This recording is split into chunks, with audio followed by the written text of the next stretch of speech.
বিএনপির সাথে আমরা আবার জোটে যাব কিনা, আপনারা কি মনে করেন যাওয়া দরকার? এগুলো আমরা সবাই চোখের সামনে দেখে। যদি একজন রিক্সাওয়ালাকে জিজ্ঞেস করা হয়, ভাই তুমি বলো তো এদেশে নির্বাচনটা কখন হওয়া উচিত, সেও একটা জবাব দিবে না? এখন সবাই কিন্তু সচেতন, কিন্তু আবার অস্থিরতা আবার শুরু হয়ে গেছে। এই গত পরশুদিন আবার ওনারা নির্বাচনের রোড ম্যাপ চেয়ে বসেছে। এই আন্দোলনের সময় 7-8 বছরের শিশু এইভাবে তার সামনে মাইক্রোফোন ধরে জিজ্ঞেস করেছে তুমি কেন এসেছো? চমৎকার উত্তর এক একটা শিশু দিয়েছে। আমি বলি যে ও শিশু হয় কিভাবে, ও তো 70 বছরের পরিপক্ক মানুষ।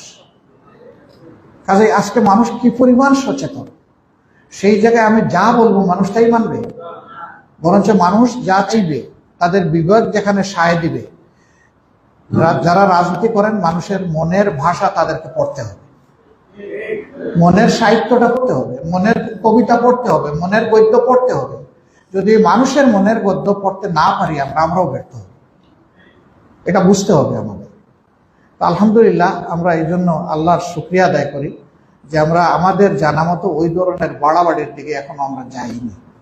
তারপরে এটা আমরা বলতে পারবো না যে আমাদের দোষও নাই, ভুলও নাই, আমরা কোনো অপরাধ করিনি, এটা বলতে পারবো। আমাদের দোষও আছে, ভুলও আছে, অপরাধও আছে।